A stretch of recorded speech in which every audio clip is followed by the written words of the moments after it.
मेरी उलझन को सुलझाओ तो हम आपके दर्शन पाए। ब्रह्मादि देवता देख रहे हैं आकाश से, ये ब्रह्म है,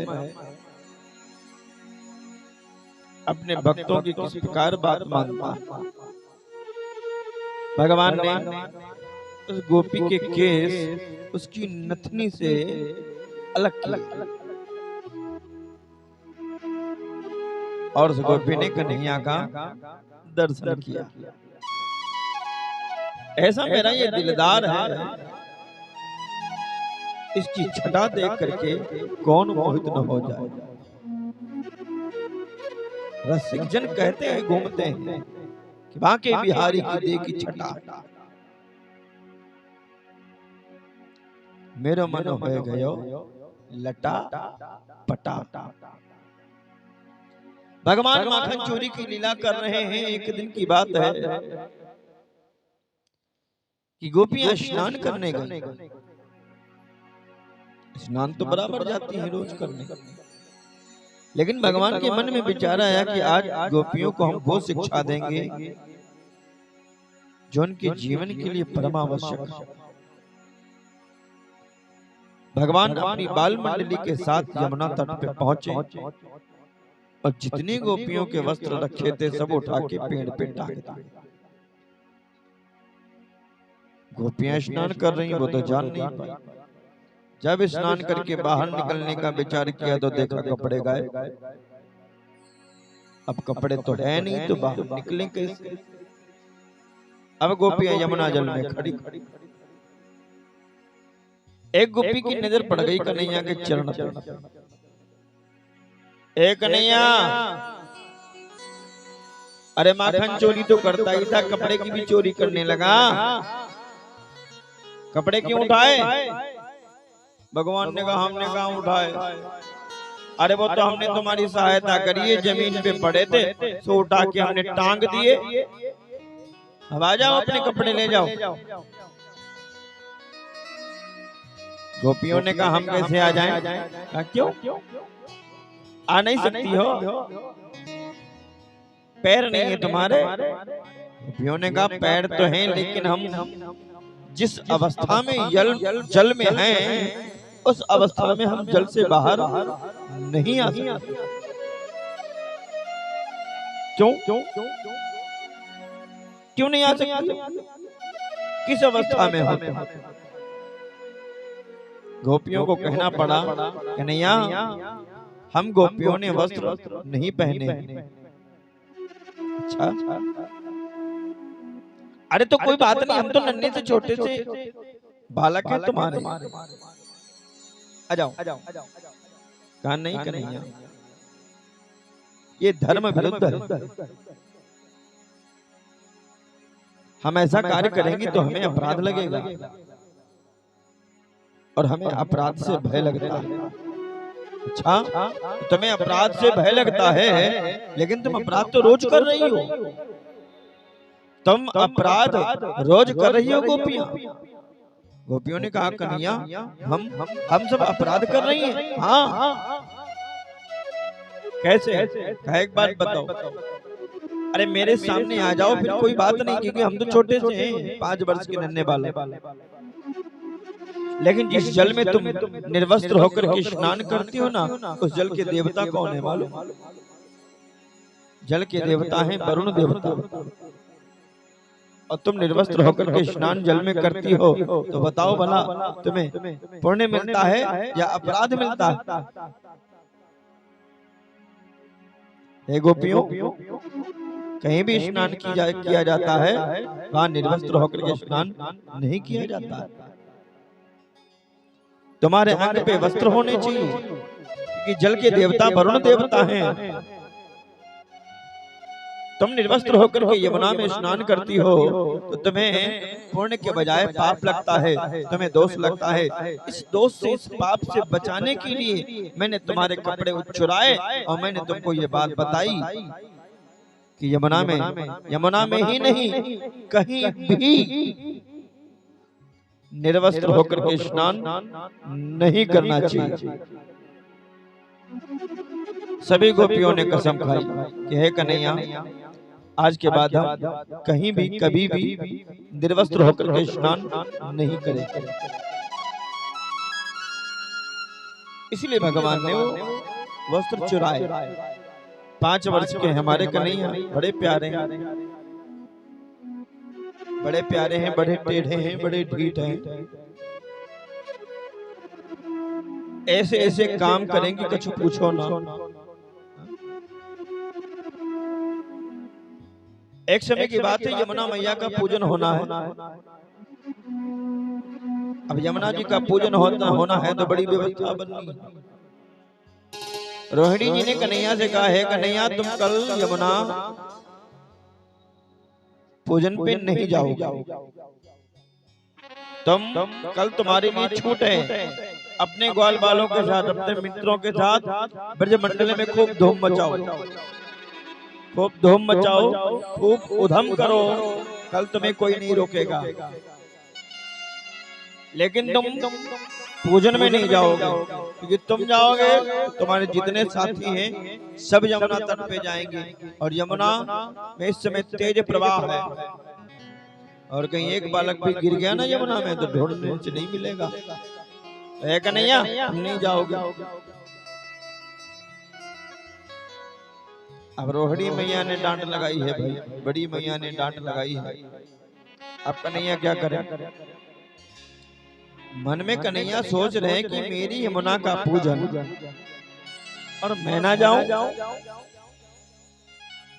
भाई यमुना मेरी पटरानी है, पट्ट महसी पटरानी, मेरी प्रियतमा का पूजन होगा और प्रियतम न जाए, ऐसा कैसे हो सकता?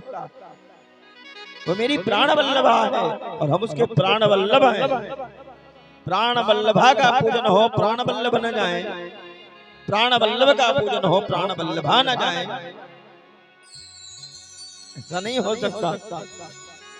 लेकिन मैया का विरोध भी नहीं कर सकते। अगर मैया से जिद करेंगे तो जाने की तो बात छोड़ दो, पिटाई अलग से हो जाएगी। तो क्या करें? तो रात में जब भगवान सोए, मैया सोई, तो भगवान ने योग माया को बुलाया। योग माया से कहा, सुनो एक काम करो, ऐसे तो मैया हमको ले नहीं जाएगी यमुना तट पे, और हम जाना चाहते हैं, तो तुम एक काम करो, जितने हमारे साथी सो रहे हैं जाके सबके कान पकड़ के खींच दो। इतनी जोर से कान पकड़ के खींचना कि बचपन की याद आ जाए उनको। अरे भगवान का आदेश पाते ही योग माया ब्रजमंडल में जितने बालक भरी नींद में सो रहे थे, इतनी जोर से कान पकड़ के खींचा, हर जगह बाजा बजने लगा, क्वाम क्वाम क्वाम क्वाम, सब रोने लगे। छोटी दौड़ के आई, अरे बड़की तेरो लाला कहाँ है? कहा मेरो लाला रोए रहे हो। कहा भयो? कान उखड़ गए। तेरो लाला कहाँ? कहा मेरे लाला को भी कान उखड़ गए। हे भगवान, सब बच्चे कान पकड़े रो रहे हैं। ऐसी चिल्ली तड़ाम मची है ब्रजमंडल में, कोई बच्चा शांत होने का नाम नहीं ले रहा है। अब इधर भगवान ने ये काम तो कर दिया, अब बच्चे स्वयं, अब ये क्या करें? तो मैया भरी नींद में सो रही है, मैया को जगाया, माँ ए मैया मैया। मैया ने मन में सोचा अगर उठ के बैठ गई तो ये सोना मुश्किल कर देगा, और यदि मैं नहीं बोलूंगी तो थोड़ी देर चिल्लाएगा, बाद में अपने आप सो जाएगा। लेकिन भगवान कहाँ मानने वाले, पहले तो कुछ देर आवाज लगाई, मैया मैया मैया मैया। फिर भी जब मैया ने नहीं सुना, तब कन्हैया ने अपना हाथ बढ़ाया और मैया की नथनी पकड़ ली, और नथनी पकड़ के फिर खींचा। मैया मैया ने मन में विचार किया, अब न जगी तो नाक फाड़ देगा। क्या है? मैया मैया मैया, सोना मुश्किल की है, क्या है बताओ? भूख लगी, भूख लगी।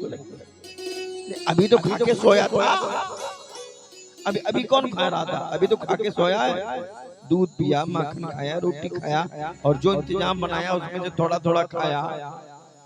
अभी फिर भूख लग गई, लगी है ना भूख अभी, अब लग गई भूख तो हम क्या करें? अब ये बता के तो आती नहीं है, ये पता नहीं, जब इसका मन हुआ तो आ गई, आ गई भूख तो हम क्या करें? अच्छा अच्छा, लेकिन अभी नहीं खाना, अभी खाने को नहीं मिलेगा। कहा क्यों? कहा अंधेरा है। मैया ने कहा अंधेरा है। भैया ये अंधेरा क्या होता है? कहा अंधेरा होता है जब कुछ दिखाई ना दे। कन्हैया ने कहा मुझे तो सब कुछ दिखाई दे रहा है, मुझे तो सब दिखाई दे रहा है। मैया ने कहा ये दीपक जल रहा है, उसी दीपक का उजाला है। कन्हैया ने कहा भले ही दीपक का उजाला है लेकिन हमें दिखाई तो दे रहा है। सो मुझे भूख लगी है तो खाने को दे।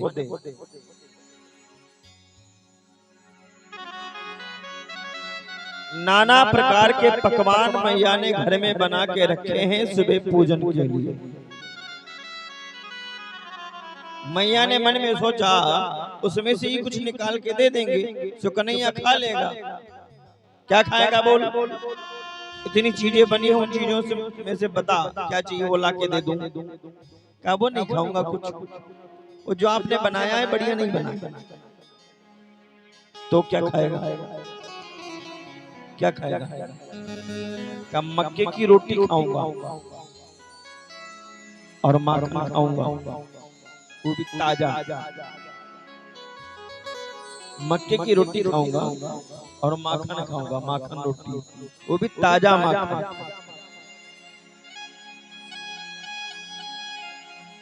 मैया ने कहा हो गया कल्याण। मक्का तो है लेकिन मक्के का आटा नहीं है, और ये कह रहा है ताजा माखन। ताजा माखन कहाँ है? वो तो बनाना पड़ेगा।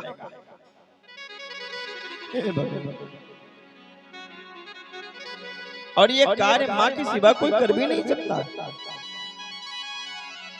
अगर रात में आपको चाय पीना है, यदि आपने श्रीमती जी से कह दिया जरा एक कप चाय बना के पिलाओ, जानते हो क्या कहेंगी? तुम बहुत बढ़िया चाय बनाते हो, जरा तुम बनाओ अपने हाथ से, तुम बनाओ तो हम पिए। होता है ऐसा, हमारा वहां भी होता है कभी कभी। कभी कभी अगर अपनी श्रीमती जी से हम कहते हैं जरा चाय बना दो, अरे आप इतने दिन के बाद आए हैं, आप बहुत बढ़िया चाय बनाते हैं, आपके हाथ की चाय बहुत दिन हो गए पी नहीं हमने। हे भगवान, ऐसी मक्खनबाजी करती हैं कि स्वयं चाय बनाओ। लेकिन माँ चाहे रात का 1 बजा हो चाहे 2 बजा हो, अगर बालक भूखा है तो माँ वो ये नहीं देखती है कि रात है कि दिन है, कितना समय है। अब मैया से कन्हैया कह रहे हैं मुझे माखन रोटी चाहिए। मक्का रखा है तो मक्के का आटा बनाया, चक्की में पीसा, उसके बाद माखन बनाया। अब हाँ गैस तो है नहीं, चूल्हा जलाया, चूल्हे में रोटी सेकी, और जब तक रोटी सेकी तब तक सुबह हो गई। सभी गोपियां आ गई। अरे यशोदा, हाँ तेरा लाला कहाँ है? सो रहा है? का सो नहीं रहा है, वो बैठा बैठा खा रहा। अच्छा, तब रोहिणी जी ने कहा है कन्हैया तुम्हें चलना तो है, हम जान गए। तुम मानोगे नहीं क्योंकि यमुना तट पे जाने के लिए ही तुमने इतना बड़ा इंतजाम किया। जाओगे जानते हैं, परंतु एक वचन दो। बोलो मैया, वहां चलोगे शैतानपन तो नहीं करोगे? मैया कसम खा रहे शैतानपन नहीं करेंगे। एक बात बताओ मैया, हमसे सीधा भला कोई आपको मिला है? खाना तुमसे सीधा तो इस दुनिया में इमरती नहीं है, तुम तो इमरती से भी ज्यादा सीधे हो। पहले सौगंध खाओ, कि शैतानपन नहीं करोगे। ठीक है भैया, हम सौगंध खाते हैं, हम शैतानपन नहीं करेंगे। का पक्का। सभी ग्वाल वालों के साथ यमुना तट पे भगवान जब पहुंचे, सभी माताएं यमुना की तरफ बैठ करके पूजा कर रही हैं। अब सभी बच्चे लाइन से बिठा दिए गए। है मनसुका, है श्रीदामा, है सुमंगल, सभी बालकों को लाइन से बिठा दो। और सुनो, कोई भी बालक बीच में उठने का प्रयास करे तो उसकी खोपड़ी पे लठ पटक देना। भैया कन्हैया का आदेश है, कन्हैया का आदेश पालन होगा। सब बच्चे डर के मारे बैठे, हाथ जोड़े यमुना भैया। सभी माताएं जो पूजन कर रही हैं वो बार बार पीछे घूम घूम के देख रही हैं। मेरा कन्हैया देखो बहुत बढ़िया है। सब बालक बैठे हाथ जोड़े यमुना मैया की तरफ। अब पूजन होने के बाद होता है दीपदान। यमुना में दीपदान होता है।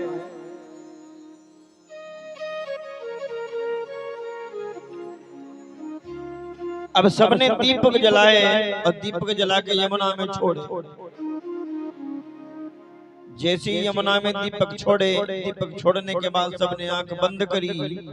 सो कन्हैया ने बच्चों से कहा, ए बच्चों, हाँ कन्हैया, का दीपक तो बहते हुए जा रहे हैं। कहाँ जा तो रहे हैं? तो कहा तो क्यों जा रहे हैं? कहा तो बताओ क्या करें? कहा यमुना में कूद जाओ, यमुना में कूद जाओ, दीपक पकड़ के लाओ। कन्हैया का आदेश। अथाह जल है यमुना में, अथाह जल है। और एक कहने पे सभी बालक यमुना में कूद गए और दीपक पकड़ पकड़ के ला रहे हैं, कन्हैया को दे रहे हैं। कन्हैया वो दीपक किनारे लगा रहे हैं। सभी माताओं ने बच्चों की आवाज सुनी। मैं एक लाया, मैं दो लाया। कहीं एक दो तीन कहाँ हो रहा? पीछे घूम के देखा, एक भी बालक नहीं। सामने देखा तो यमुना में सब बालक दौड़ लगा रहे हैं। लेकिन हुआ क्या? हर माँ को अपना बालक नजर आ रहा है, हर मैया को अपना बालक दिख रहा है। लाओ पकड़ ले। अपने बालक को पकड़ने के लिए जैसे ही यमुना में पैर रखा तो अथाह जल। बालक दौड़ लगा रहे हैं, उनके जल घुटनों के नीचे। कन्हैया का आदेश है, यमुना, हमारे भक्त, हमारे मित्र तुम्हारे जल में आ रहे हैं। घुटने के नीचे रहना, घुटने के ऊपर मत बढ़ना। जो आज्ञा मेरे स्वामी। छोटे छोटे बच्चे दौड़ लगा रहे हैं, जल घुटने के नीचे है। और कोई मैया अगर अपने बालक को पकड़ने का प्रयास करती है, यमुना में चलती है, तो अथाह जल हो जाता है। बच्चे दौड़ लगा रहे हैं। तब रोहिणी जी ने कहा, एक कन्हैया यहाँ आओ, तुमने हमको वादा किया था कि हम शैतानपन नहीं करेंगे। ये क्या कर रहे हो? माँ, मैंने आपसे जो कहा था, मैं अपने वादा पे कायम हूँ, मैं अपने बात पे कायम हूँ। अच्छा, तो ये क्या कर रहे हो? ये शैतानपन नहीं है। कहा मैया, ये मेरा शैतानपन नहीं है, ये मेरा काम है। मैंने आपसे कहा था कि मैं शैतानपन नहीं करूंगा, परंतु मैंने आपसे ये नहीं कहा था कि मैं अपना काम नहीं करूंगा। अच्छा, तो कन्हैया आज बता दे, आज सारा संसार जानना चाहता है तेरा काम क्या है। माँ, मेरा एक ही काम है, बहते हुए को किनारे लगा देना। ये मेरा जन्म जन्मांतर का काम। अच्छा, तो तू अपने काम में कच्चा है कन्हैया? कैसे? ये देख कितने दीपक बहते हुए जा रहे हैं। उनको तो नहीं किनारे नहीं लगाया। माँ मेरा एक नियम भी है, या तो मेरे पास चल के आ जाओ, या सीधे नाता मुझसे जोड़ लो, या मेरी कथा में या मेरे भक्तों के पास आ जाओ। और मेरे भक्तों के पास आओगे ना तो वो तुम्हें तुम्हारा हाथ पकड़ के हमारे हाथ में दे देंगे। अब तुम मेरे पास भी ना हो, मेरे भक्तों के पास भी ना हो, तो जाओ जहन्नुम में 84 लाख है, चाहे जहां भटको जाके, मेरी कोई गारंटी नहीं है मैया। ये जितने दीपक हैं ये जीव हैं, बहते हुए भवसागर में जा रहे हैं, भवसिंधु में भयावह भयाक्रांत हैं। और जो जीव मेरे या मेरे भक्तों के सानिध्य में आ जाता है, उसे भवसागर से पार करके निकाल करके मैं किनारे लगा देता हूँ, उसकी नैया को पार कर देता हूँ मैया। ये मेरा जन्म जन्मांतर का धंधा है, मेरा कार्य है। कि सन्मुख होई जीव मोहि जबहि, सन्मुख होई जीव मोहि जबहि, सन्मुख होई जीव मोहि जबहि, सन्मुख होई जीव मोहि जबहि, जन्म कोटि अघर सहित बहि, जन्म कोटि अघर सहित बहि।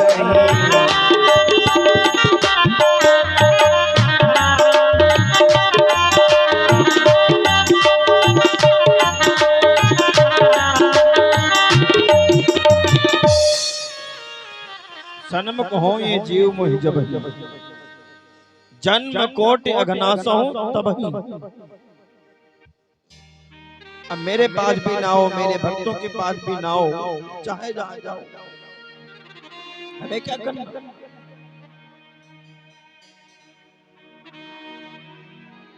एक बार भगवान अपनी बाल मंडली के साथ खेलते हुए जा रहे हैं, खेलते हुए गोविंद यमुना तट पे पहुंच गए। और खेल कौन सा खेल रहे भगवान? कबड्डी का।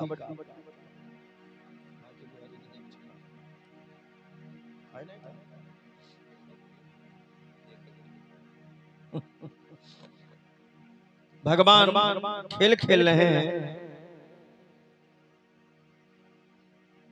इतनी धूल में भगवान सने हैं। अब गोपियां पनघट में जल भरने के लिए आ रही हैं, तो भगवान के उस दृश्य को देख रही हैं।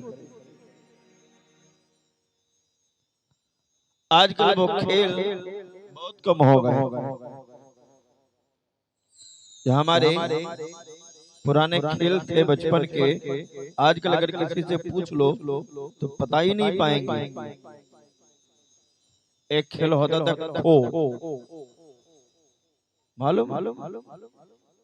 लाइन से बैठते थे बच्चे, फिर दौड़ के आया, एक गमछे का बनाया जाता था कूड़ा, छुपा दिया उसके पीछे, फिर वो दौड़ा, फिर वो भागा, वो दौड़ा। आजकल मालूम ही नहीं है।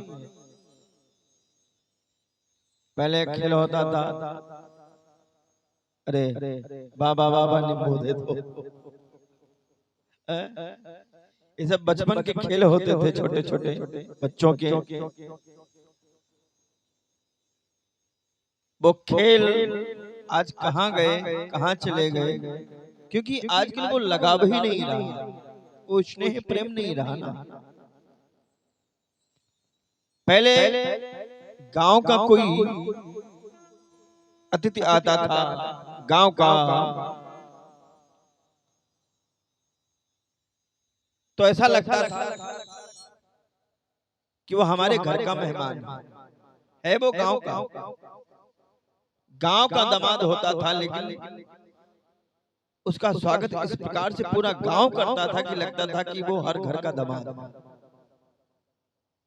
दामाद हो, मित्र हो, कोई भी। और आजकल तो ये भाव हो गया है कि अपने खास दामाद जी आ जाए ना, अपने दामाद, वो भी पता चलेगा 2 घंटे आए हो गए ना, तब जाके उनको चाय पानी मिलेगा।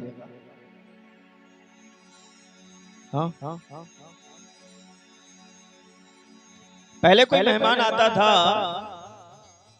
तो लोग अपने घर बुला बुला के ले जाते थे। हाँ, मेहमान किसी का है, आया किसी के वहां है, लेकिन मोहल्ले के लोग अपने घर बुला के ले जाते थे, हाल चाल पूछते थे, भैया और बताओ क्या हाल चाल है, घर का, परिवार का, गांव का, माता जी का, पिताजी का, ऐसा हाल चाल पूछते थे।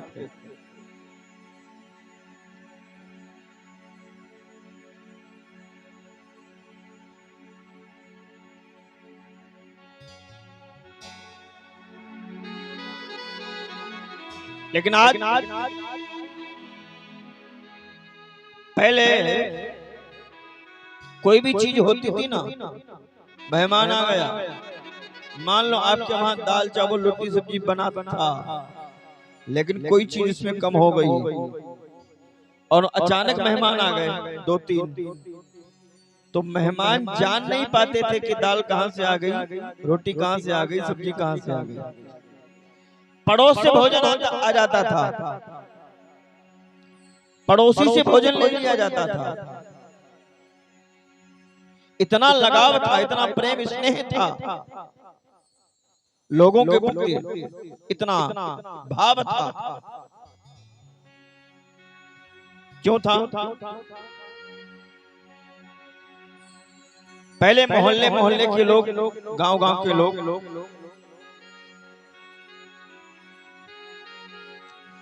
शाम के समय या दोपहर के समय एक जगह बैठते थे और एक दूसरे का हाल चाल पूछते थे, गांव का हाल चाल होता था। आज कोई भला किसी के पास बैठता है? समय नहीं है, मौका नहीं है। क्यों? पहले लोग स्किन के टच में थे, ध्यान देना,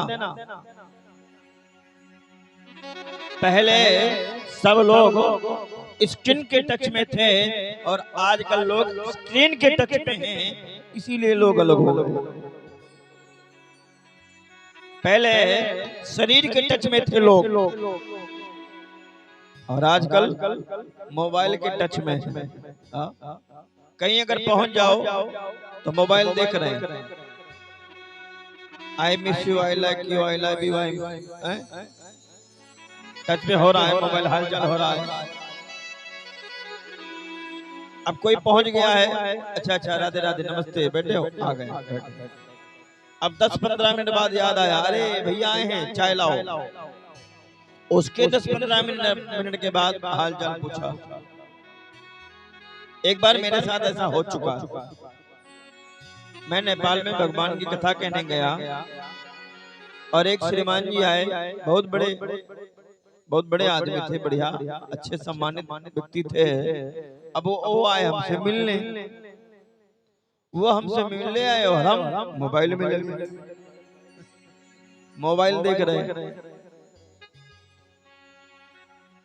अब 2-4 मिनट बैठे हों, चलो बात अलग की है, लेकिन आधा घंटा वो बैठे रहे, हमने उनकी तरफ देखा ही नहीं। हमने देखा ही नहीं, हम मोबाइल में लगे रहे, फिर वो उठ के चल पड़े। जब वो उठ के चल पड़े, हमने कहा भैया आओ ना, बैठो बैठो, आओ। कहा महाराज जी क्षमा चाहते हैं, क्या बैठे हम आपके पास, हम तो आपसे मिलने आए थे, लेकिन आप मोबाइल में लगे हैं, तो क्या आपसे बैठे हैं, क्या हम बात करें आपसे, आप मोबाइल देखिए महाराज, हम चल रहे हैं। इतना धक्का हमको लगा, हमने कहा भगवान ही आपने बहुत बड़ी हमको शिक्षा दे दी, वाकई में बहुत बड़ी आपने शिक्षा हमको दी। हमने तुरंत मोबाइल रख दिया, उनको बिठाया, हालचाल हुआ। उसी दिन से हमने नियम ले लिया, मान लो अगर कोई बात करने आया है, मिलने आया है, सीधे मोबाइल रख दो। लेकिन आजकल क्या होता है, कहीं किसी के घर जाओ तो ऐसा लग रहा है कि तुम बेवकूफ बने बैठे हो, कोई हाल चाल होने नहीं, पूछने नहीं। तो जब हाल, इसीलिए लोगों की मानसिकता बदलती चली गई, दूरी होती चली गई। ये मोबाइल कहीं ना कहीं जरूरी है, जितना ये जरूरी है उतना ही ये समाज के लिए घातक है। हफ्ते में एक दिन ऐसा होना चाहिए कि 24 घंटे आप मोबाइल को हाथ ना लगाओ। हफ्ते में एक दिन ऐसा होना चाहिए कि 24 घंटे आप मोबाइल को हाथ ना लगाओ, रख दो किनारे। भाई ज्यादा है तो स्विच ऑफ करके रख दो।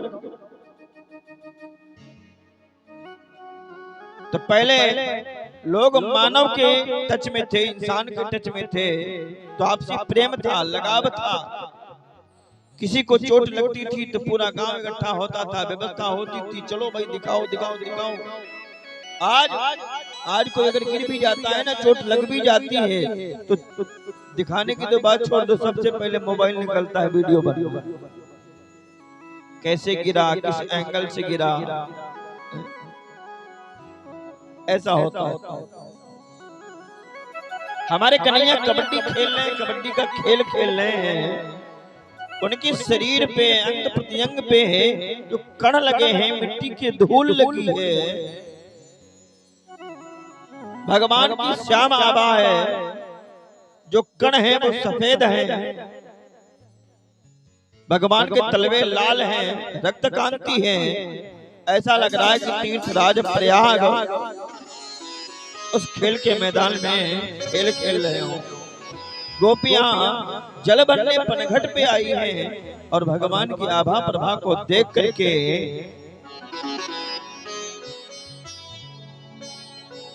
मोहित हो रही हैं और अपने कन्हैया को देख करके कन्हैया का गुणगान कर रही हैं, कन्हैया का गीत गा रही हैं।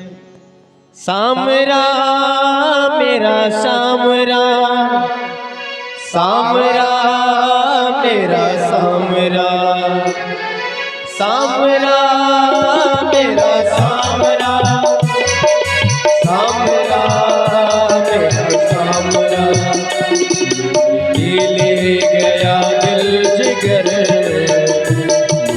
ले गया दिल जिगर, सामरा जादूगर, सामरा जादूगर, ले गया दिल जिगर, सामरा जादूगर, सामरा जादूगर, सामरा मेरा सामरा, सामरा मेरा सामरा, सामरा मेरा सामरा, सामरा मेरा सामरा, ले गया दिल जिगर, सामरा जादूगर, ले गया दिल जिगर, सामरा जादूगर।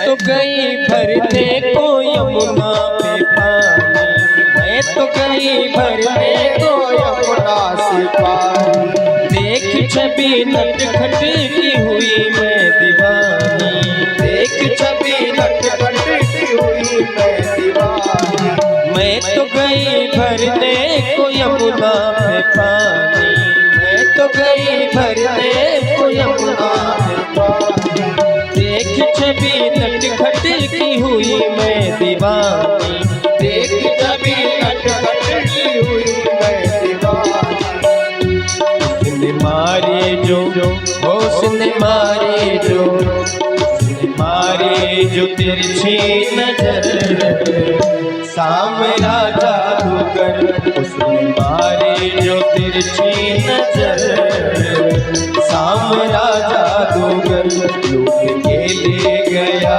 दिल जिगर।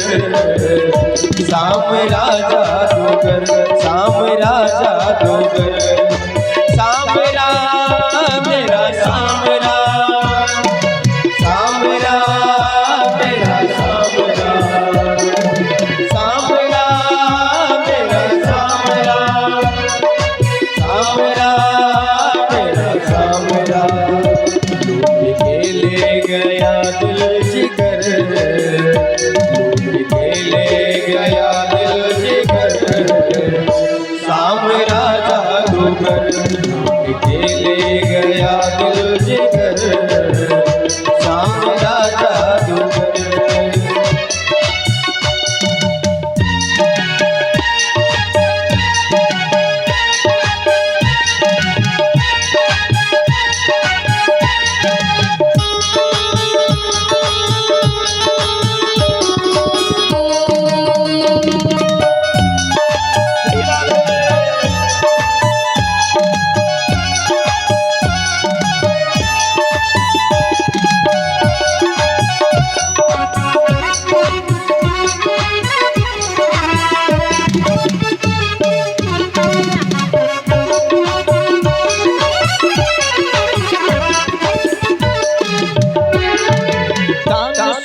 मुरली की सुध बुध में खोई, कान सुनी मुरली की सुध बुध में खोई। भूल गई लोक लाज बस तेरी में होई, भूल गई लोक लाज बस तेरी में होई। कान सुनी मुरली की सुध बुध में खोई, भूल गई लोक लाज बस तेरी में होई। छोड़ के तुझको, ओ छोड़ के तुझको, छोड़ के तुझको जाऊं किधर। सामरा जादूगर छोड़ के तुझको जाऊं किधर। सामरा जादूगर लूट के ले गया दिल जिगर। सामरा जादूगर, सामरा मेरा सामरा, सामरा मेरा सामरा, सामरा मेरा सामरा, सामरा मेरा सामरा, लूट के ले गया दिल जिगर। सामरा जादूगर लूट के ले गया दिल जिगर। सामरा जादूगर।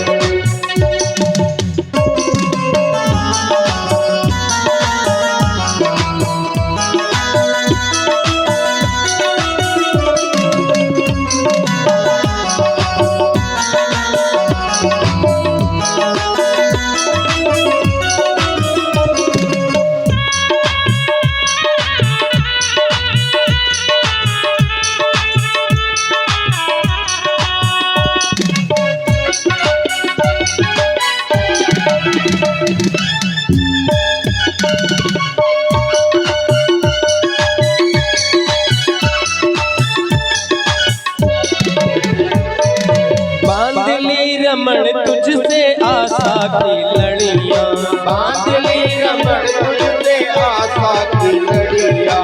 है ये तमन्ना शेष जीवन की घड़ियां, है ये तमन्ना शेष जीवन की घड़ियां।